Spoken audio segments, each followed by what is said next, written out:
One thing that comes up a ton for sales is moving up market. And I wanted to put together some ideas and strategies on how not only to target, but also pitch and then close enterprise deal in particular. But this execution plan is possible to go from SMB to mid-market, and then of course mid-market to enterprise, and then of course enterprise to what we call large accounts, if that's ever a goal of yours. But right now more than ever is super important to land and expand. And it's a lot easier to do that with enterprise than it is with SMB. And it all comes down to organization, prioritization, and treating them a little bit different. So on that note, we'll kind of get in here. So first and foremost is why enterprise? And can everybody see my screen okay? Can you read that? Is it big enough? Okay, great. Love it. Sorry, switching back and forth here. So at the point in which you're at enterprise, you become credible in the market, right? And I'm going to probably use Nike as the example in this case. Nike has multiple agencies, but all of those agencies are credible because they work with a client the size of Nike, right? And they're going to be able to do shout outs on LinkedIn. More people are going to see that. It's going to introduce them to other partners. It just helps really build credibility. Enterprise is also great because, of course, we're talking about bigger budgets, longer contracts, and higher lifetime value of a customer. So when you have customers that are, spending $250,000 with an agency, they're not looking to do this again for preferably a really long time. They're wanting to get that project done in 12 to 18 months, and then they're wanting to move on into a retainer and stay with that partner because it is a ton of people to get buy-in from. And that is probably the biggest differentiator I see with enterprise, is that you're not selling to just one founder or one marketing department. You're having to get buy-in from loads of different departments, loads of different decision makers, and take all of their day-to-day into account. So I'll go into that here shortly as well. But these types of clients are far more strategic, and therefore you have to be a strategic partner. There is no room for being super transactional. This isn't a one call close. I mean, I've seen it done, sure, but it is very, very, very few and far between. There is usually 4, 5 calls, and I've seen sales processes take, 6 months on the shorter end, 12, 18 months to get a deal across the line. And you'll hear me talk about procurement here in a second, but that is going to be something that is different from any other revenue threshold that is special to enterprise, is when you have to include procurement into your sales process. So there has to be a bit of a mindset shift if you're deciding to move into the enterprise space, which is going from SMB, which is going to be super fast, transactional, and they're typically price sensitive.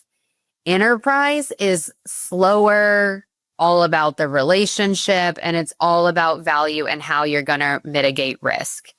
And what I like to say when I have multiple times in my career gone from SMB to mid-market to enterprise, SMB straight to enterprise. The thing that I like to remember most is that enterprise isn't harder. It's just a different game entirely. It's a totally different approach. You have to go into it being super methodical.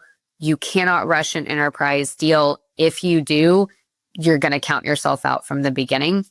So it's all about being really creative and how you're going to stand out and build a relationship.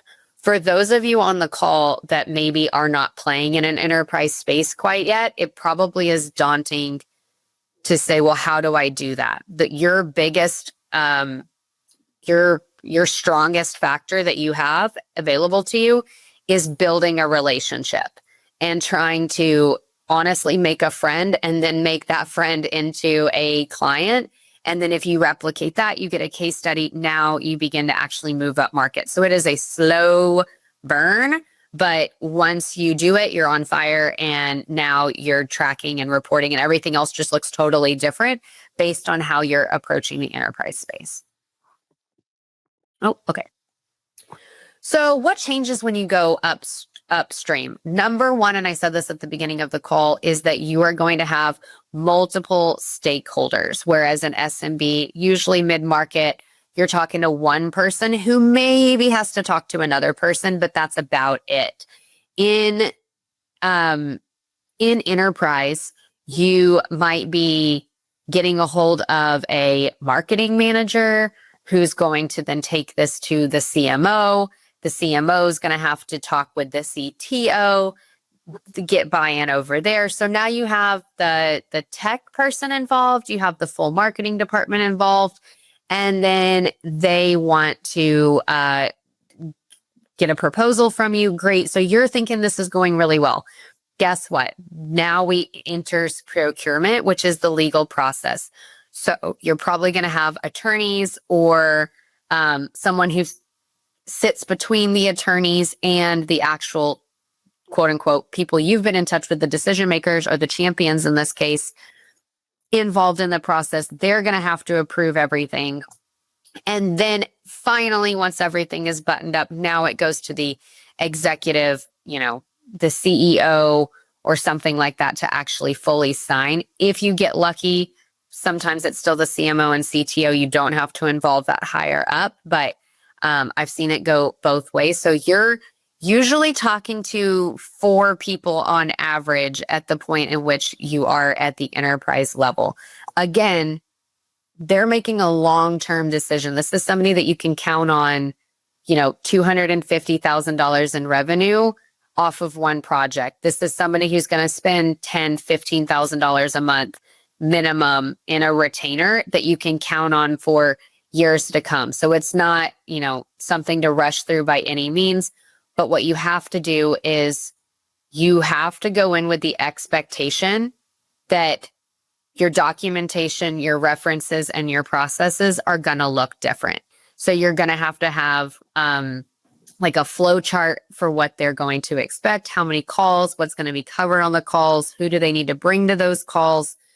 Technology documentation, super important.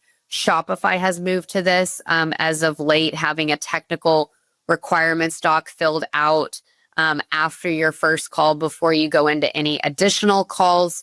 And then most likely what all of these brands are going to ask for is who else have you worked with? Who can we talk to that can add authority and credibility to you as an agency? And if you have really great references, this shouldn't be a problem. If you don't, I would start to work towards getting a couple of folks saying, we're trying to move up market. Would you be willing to speak on behalf of the work we've done together? Get 1 or 2 of those lined up. And then ideally moving forward, you're then writing that expectation into all of your post-launch planning with your clients, saying, hey, are you willing to do a case study? Are you willing to be a reference? And really want to try to get a solid 5 or 6 of those that you can pull in anytime you have an enterprise client. You can go ahead and just get ahead of the conversation. I have some references I'd love to introduce you to. So I will pause there. Let me switch over to my other screen. Any questions so far?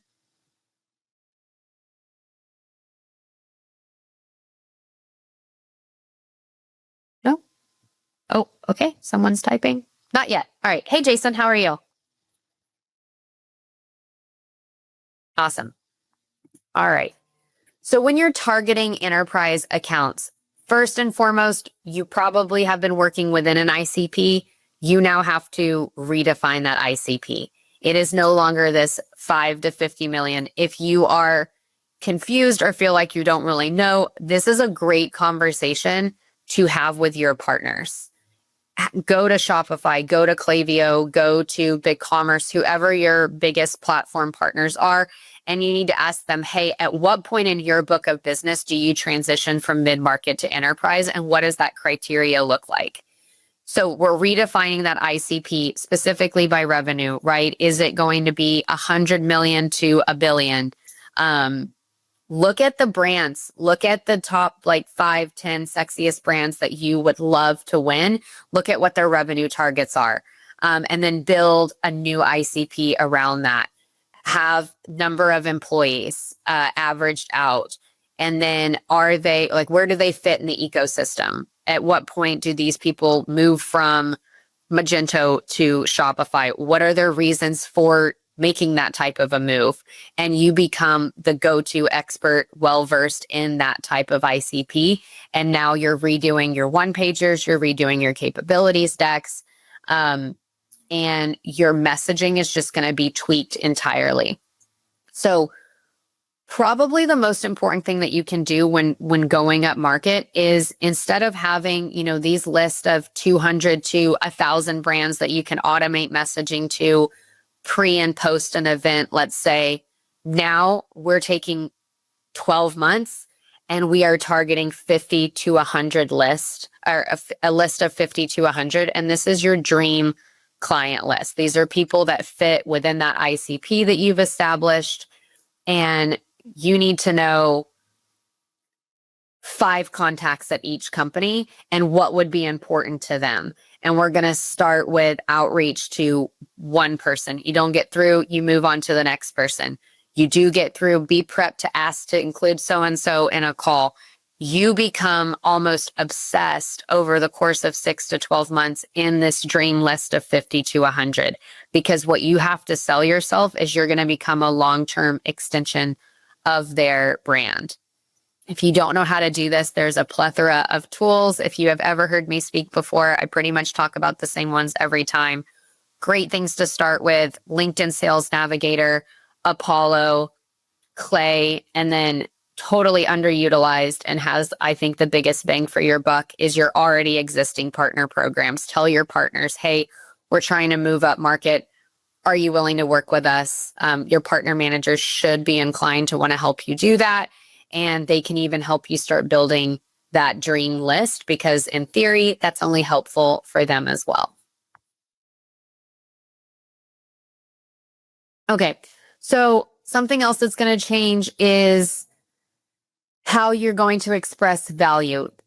In SMB and a little bit in the mid-market, you can get away with talking about your services and how you're different, etc. That's going to now shift to becoming about 10% of your pitch. What the other 90% is going to be is their pain, how you fix the pain, the outcomes that they can expect. It's not your services. It is all about outcomes. It is, by working with us and us doing this specific thing, brand X saw an increase in 23% AOV, or, we worked with them for 7 years and they came to us with this problem. We solved for that, which uncovered this problem, and we solved for that. And now in that 7 years, they've grown X amount. It's going to be much more about the outcomes and less about we do email marketing for them, or we do CRO, or we do SEO. They're at the point where they're being pitched those services all the time. So what you need to do to differentiate yourself for enterprise clients and larger is, it's all about how you identify their pain and how you fix it and the outcomes that come from it. Enterprise people want scalability. Number one, they're already big. They want to be bigger. And chances are they're not growing like they were when they were mid-market level to enterprise. That big boom, if you will, is gone. And now it's them going from, incremental increases. They care about compliance. So that's where, again, that procurement comes in. They have probably a ton of red tape and are just trying to get ahead of that in the process with you. They most likely want a ton of integrations to very custom specific workflows. And they want to go international or have global reach around the world if they don't already. So again, kind of coming back, what's going to be super important for you and how you're going to become valuable to them is case studies that identify with like-minded brands, benchmarking, and then, of course, showcasing your client logos. Okay, so number one thing, coming back to building trust. If you have ever seen my Sales 101 training, right, hopefully you're seeing a reoccurring theme, which is Just like you'd build trust with SMB, you're building trust with enterprise. It always comes back to this old school selling.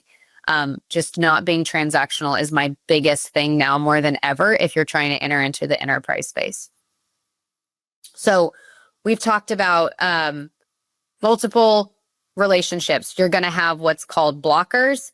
You're going to have influencers, and you're going to have decision makers. Sometimes in sales, we call them champions rather than influencers, but I would start including this in your CRM. So in your notes, I would have my 50 to 100,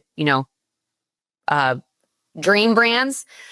And I would try to identify who's my decision makers, who's my influencers, and who's going to get in my way.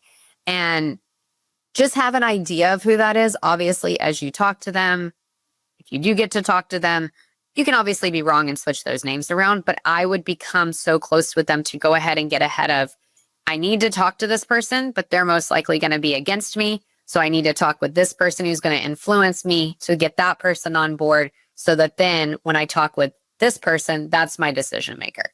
So it's becoming super intimate with that list. Demonstrate your process authority. So I would go ahead and have security docs, SOPs built out. If you don't have this now because you haven't landed these types of clients that ask for these things, that's okay. I would, again, talk to your partners about, hey, when we move to this space, what are you seeing people ask for? And going ahead and having a framework prepared, or even using something that maybe they use, rebrand it for yourself. But I can almost guarantee you the technical requirements is something that they're going to ask for. How many of you, go ahead and drop it in the chat, have done an RFP where it feels like they want to know every little aspect of anything?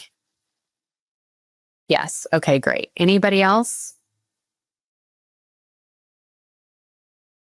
We'll go with yes for time's sake as the answer. If you have done an RFP, guess what? Enterprise is going to feel a whole lot like selling RFPs a lot of the time. They want to know all the information because, again, you're not talking to one person. They are probably trying to talk to 8 people in the background and get ahead of any questions. So what this allows you to do is it does allow them and yourself to have reduction of risk, right? They have credibility from you, they have consistency, and they have your references. Those 3 things are the most important to build trust with big brands. Okay, so when now we have the framework set up, now we have the, under the process, now it's time to start pitching. So once we are involved in a conversation with these folks, we are leading with return on investment and business outcomes. I kind of already spoke to that, but by working with you, what do they get in return and how long is it going to take for them to see that? We're going to speak to specific goals, not just this is how we would fix that. This is how we would fix this. And that would then, catapult you to this goal that you have of reaching this amount of revenue or hiring this amount of employees or deducting this amount of technological risk that you have. Anything that they've shared with you during discovery or during the technical discovery, which is probably a new step that you're going to have. We're going to have discovery, technical discovery. Anything that they're uncovering for you, you're now using and spinning as a strategic goal in your pitch. You're going to customize proposals based on who's going to be seeing it. So if you're talking to marketing, you're talking to development, maybe you're talking to a board, your proposal might look a little different or have separate sections addressing the concerns for each of those. And then last but not least is storytelling and financial modeling over just having features listed out, right? They're going to want to know the story of what does it look like from where they are today all the way through what does it look like after working with you. So again, if you go back to Sales 101, you should notice there's a bigger pattern here. We've just added more steps. So it's not harder, like I mentioned in the beginning, it's just prolonged. And we're trying to get as much buy-in throughout the process as possible. And then financial modeling, super important, right? You're investing X amount, you're going to see this amount in return. Now more than ever becomes more important. Oh, I think we have a Wojciech, that's a great question. Is financial modeling just a detailed sheet? I think financial modeling is more so part of your pitch deck if you can add a visual to it, which is maybe like, I'm going to give an example that I've done in the past for a huge liquor company is you're spending X amount on all of these apps. In the technology discovery, we've identified that we're going to save you X amount by migrating you to these apps instead, deducing some of your app debt. And then after you spend X amount with us, that's going to uncover this amount.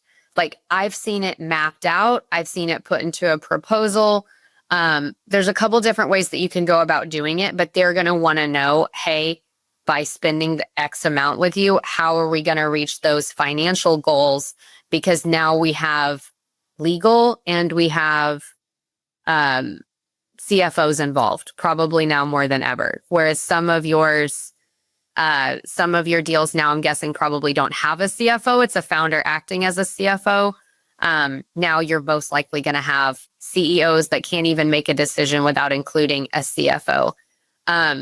Jason, I see that you're typing. Maybe you have a way that you're doing this today that you wanted to share. Sorry, I know you guys can't come off of mute onto the call, but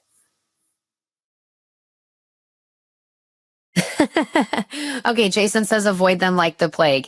I would ask them again, ask your partners, what are you saying people expect in terms of that? But maybe it's something too where they just want to see an estimate in your proposals, and maybe that's something that you can start with. But I agree, starting in the pitch with graphs, starting in the pitch with a flow chart is a great place to start until you get comfortable. But finance is going to become part of the conversation. Do ballpark estimates work? Yes. Yes. I don't think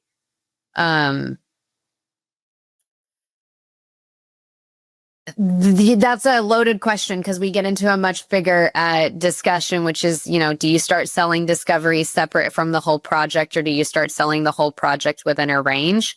Thank you. Yeah, Jason's spot on with what I was just saying.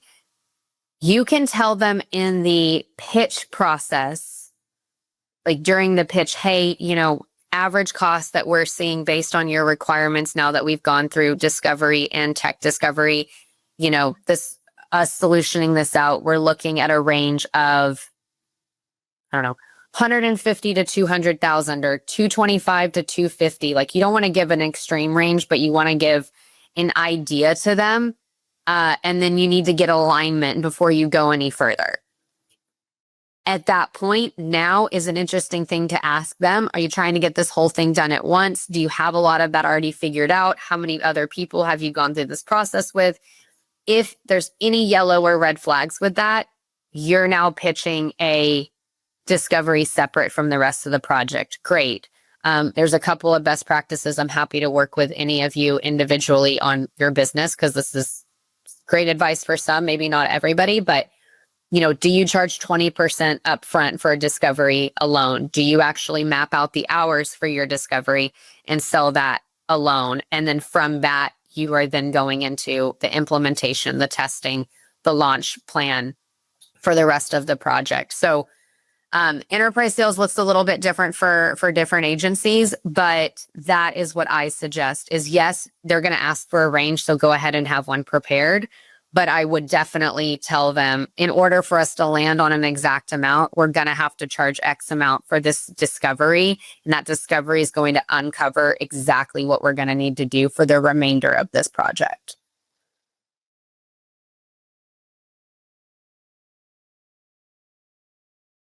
Sorry. All right. I will continue on here.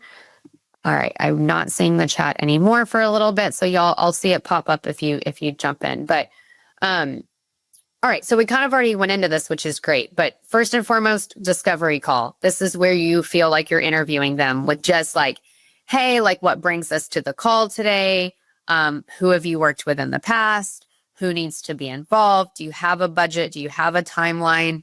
Where are you at with making a decision? Do you even know any of those things? Like, do you have an idea? You're trying to find out how in the weeds you need to get with them. If there is alignment and you're like, all right, this seems like they really are a good fit for me as an agency, we need to figure some stuff out. Great. Now we're having the same type of call, but it's all about tech. What are they doing currently? What do they want to be doing? What's the motivation? Is it scope? Is it timeline? Is it price? So same thing that it would be for SMB and mid-market, but now more than ever, it's super important for them to tell you how they would prioritize those three. Solutions fit. So this is if you're going to need to do any type of solutioning within the proposal, if they need to see any proof, do they need to see references, things like that. Now we create the proposal, we send it over. My guess is there's going to be some type of legal review. There's going to be some type of procurement process. Fingers crossed, maybe not. As I jokingly say this, legal kills all sales dreams, because all of a sudden your timeline gets shifted, right? The decision makers are like, oh, we're ready to go. And then legal's like, oh, we need 3 weeks to redline this. And then you're going back and forth for 3 months. So all jokes aside, there probably will be some type of review process. And then this is that pilot kind of proof of concept. Is that your discovery that you charge separately, or is it part of like a free offering that you have? I've seen it work both ways. And then at that point, you're in a full close. You're getting a verbal commit from the executive team or who the actual decision maker is. And then you're closing. Also, interesting choice in enterprise that I would set yourself up for is sometimes these brands do want you to pitch in person. And so I think it's really fun to do it that way, but just don't be surprised if they say, hey, like, can you come and pitch in front of our board or pitch in front of our executives? That typically does start to happen far more often at that enterprise space than it does, lower down the market. All right, so here comes the harsh reality for agencies trying to move into the enterprise space. Enterprise sales cycles typically are 6 to 18 months long, whereas SMB 2 to 4 weeks. If your annual goal is $1 million in new business and your average enterprise deal is $250,000, you would need 4 to say yes. If your close rate is 25%, then you're going to need 16 qualified opportunities. If your qualification rate is 50%, then you're going to need to do 32 discovery calls. If you do 32 discovery calls divided by 12, right? Hopefully you're seeing the math kind of add up here. You're going to need to be doing probably on average 3 discovery calls a month. And then if you need 16 qualified ops, you're most likely going to need to be getting 4 ops a quarter, if not more. So this is not like something that you can just up and decide one day, hey, I'm going from mid-market to enterprise, or I'm going from SMB to mid-market. The most important thing you can do is create that list of ICPs and start targeting them and slowly getting buy-in. That's going to be the most important thing you can start with. Sorry, I've missed the chat. Let me go back.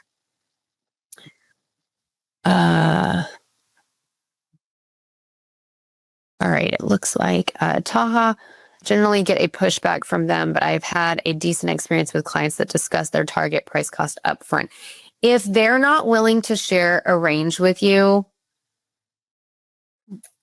I worry how serious they are. I should, and probably would love to do an entire training on just pricing and asking for price. Jason, I love how you said, what is the most important to you, scope, timeline, or price? That's exactly how you find out how prioritized they are. I also like to propose reality to a business owner. Hey, you're in the business world. If you went to every one of your clients and they didn't know how you should charge them, you probably wouldn't be able to move forward. I need you to help me help you and let me know Is it $1 million for this project? Is it 100,000 for this project? Because I'm in the world of building websites, or I'm in the world of doing marketing. I can give you the world if your budget is gigantic. Otherwise, if you put in some thought and you can give me a range, I can get you the most amount of bang for your buck. I just need to understand that range for you and where your motivation is. Yeah. So that's how I would answer that. But great call out, Jason. I think the most important thing you do is you determine what they want: timeline, price, or scope, because you can only have 2 out of 3. You can't have 3. You can't have the cheapest project, the fastest timeline, and the most amount of scope, right? You can have a good deal, maybe a longer timeline, and a decent scope, but you can't have all 3. And so they're going to have to tell you what is their motivating factor. And then that's how you pitch them and you transition all of their pain points. Not getting anything here. Dalyn, this is, would love to see where the deck. Yes, of course. It will be shared afterwards. Let me keep on chugging through here for everybody else on the call. Where is the biggest investment of your resources going to go when you move into enterprise? It's going to be, again, those longer cycles, higher number of touch. It's a time investment. You're going to need to dedicate some time to getting updated case studies, one-pagers, security docs, pricing docs, not pricing docs, finance docs, integrations for, you're going to have to know your compliance and like the technology requirements that Shopify is now implemented. That's going to have to become part of your standard process. And yeah, enterprise is just flat out resource heavy. So take the time to get ahead of that. Ask people what they're seeing in the market that you can start replicating now and alleviate that once you get that lead in the door, because you'd hate to be scrambling trying to sell something for the first time to that big of a client and taking unnecessary time to build the resources around it. All right, common mistakes that I see agencies make is you have a really great conversation with the same person and you think, oh, this is great. And you don't ask the question, who else needs to be involved in this process? Because I can't tell you how many times the marketing manager is like, this is great. This is going to solve all the problems in my life. This is a done deal. I'm going to go, send me your proposal. I'll come back to you. And you're like, I'm 100%. I just sold a deal. And their manager has no idea what they're talking about. Now there's another call. Marketing has no dollars allocated without getting extra incentive from legal or talking to another department. So definitely don't sell yourself short. Always ask who else needs to be involved in this process. Don't underestimate timelines. So if they say, hey, we want to go live in March of 2026, great, you should be signing now. Or you should be getting the proposal now, because my guess is you're going to have some redlining or some legality involved. Don't give up too early. These are slow burns. You might feel like you're getting ghosted. You might feel like they're taking too long. Just keep following up. Phone calls, LinkedIn messages, emails. Nothing is too much when it comes to enterprise. Send them a gift. Send them a box of chocolates, something. Get ahead. Look different. And just don't use the same scripts and the same tactics that you have been on SMB and mid-market. It's just not going to work here. You're going to have to be tailored and very, very personalized to the brand. Let me see if there's any. All right. I'll keep going here. Haven't seen any new chats. Okay. 6 steps to win. Identify and target your dream accounts. Map the decision makers and who might need to be threaded into certain conversations. Run deep discovery. Ask a ton of questions. Co-create a vision for your proposal. Have it be very branded and personalized to them, as well as how you solve for those problems.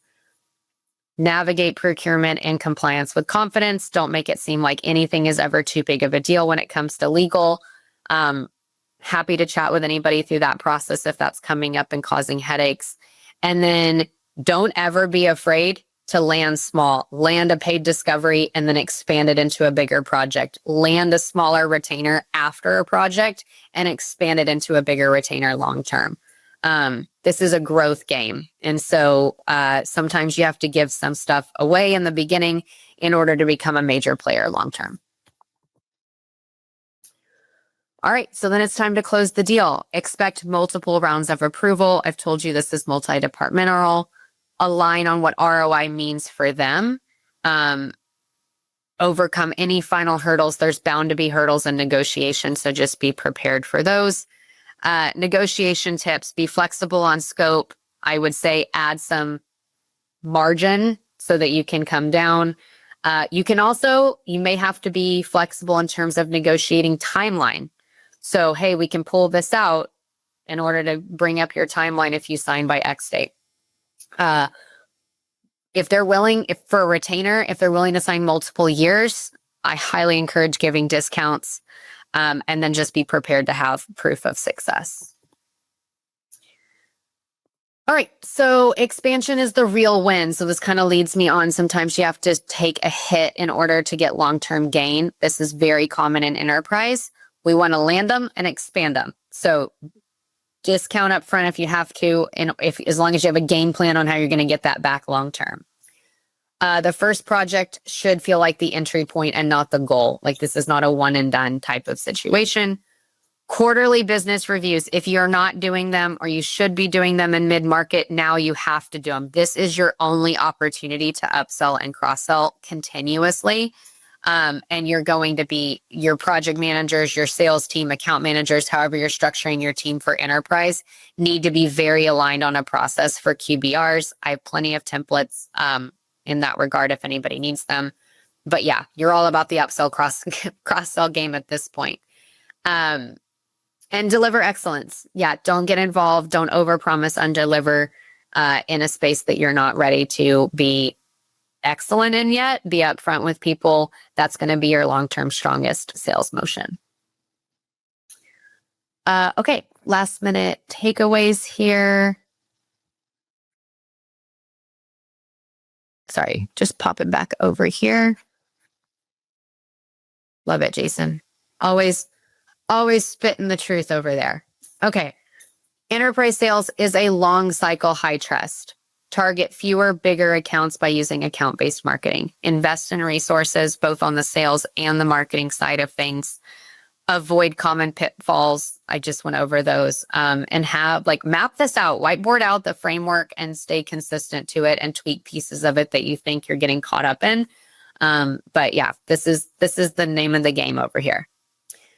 So I do have a question for anybody in the chat. Based on what you've learned here today, do you feel like anything is holding you back that we should talk through that's keeping you where you are today from selling and landing enterprise?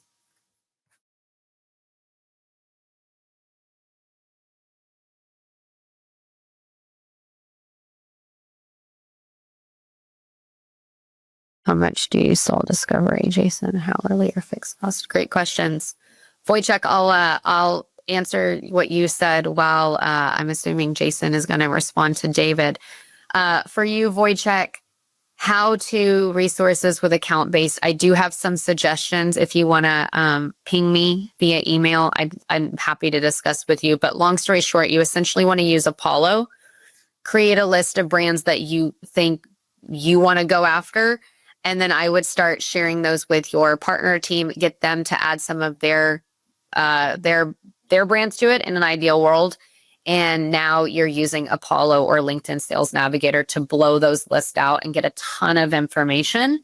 I don't have like a how-to resource, but I've written an SOP for this, so I'll share that with you. And then I can also see if I find any in the World Wide Web. I'll try and find a type of resource for you as well. Jason did answer your question for you, David, but I'll also let you know too, I see a percentage working 20-25%. And then if you need to negotiate it down to a fixed price, I've seen that work as well. And yeah, Wojciech, I'll get that over to you.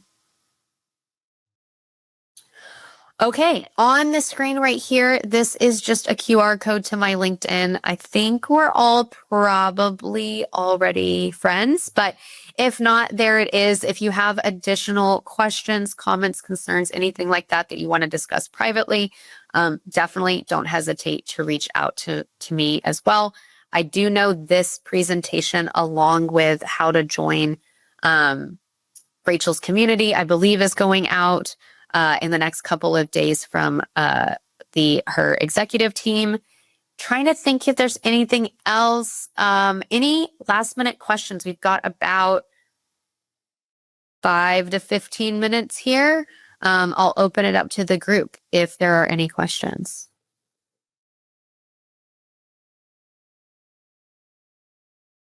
Did anybody find that this was useful? Not useful. I'll take feedback.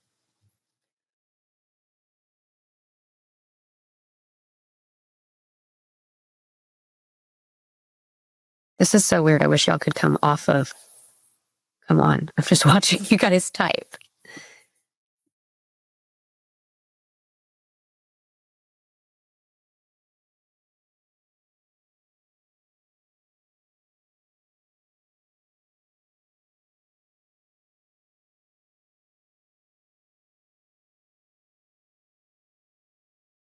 Loved it. Great community, even though I'm restrained by this damn chat window. Yeah, I know. I apologize. Yeah, definitely set up some time. Let's chat about where you're at and how I can help. If not, just I want to hear how things are going anyway. Wojciech, this is a great thing to call out. I think a lot of people think, oh, if I land 4 enterprise deals, I'm going to be $1 million increase in revenue. That is 100% true, but you have to look into, is it really worth it? Is the long-term chase going to be worth that $250,000? And how much of your time, like you may be spending $250,000 in resources and time to land that first project. The agencies that I see doing this and doing it well, wildly impressive, and I wouldn't change it for the world. This is the space I personally do like to operate in. I love an enterprise sale as opposed to SMB personally.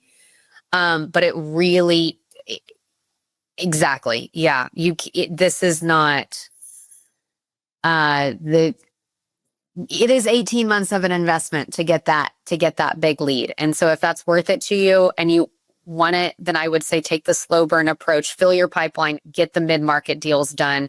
That's going to then allow you to progressively take the time that you need to invest in your business to go after enterprise leads. But I'll tell you this again, such a fun space to operate in. You make some really, really incredible client relationships. You're able to do events and bring people onto stage and talk about their process with you. The credibility that comes from working in enterprise is unlike any other space. So for that, I do feel that it is worth it.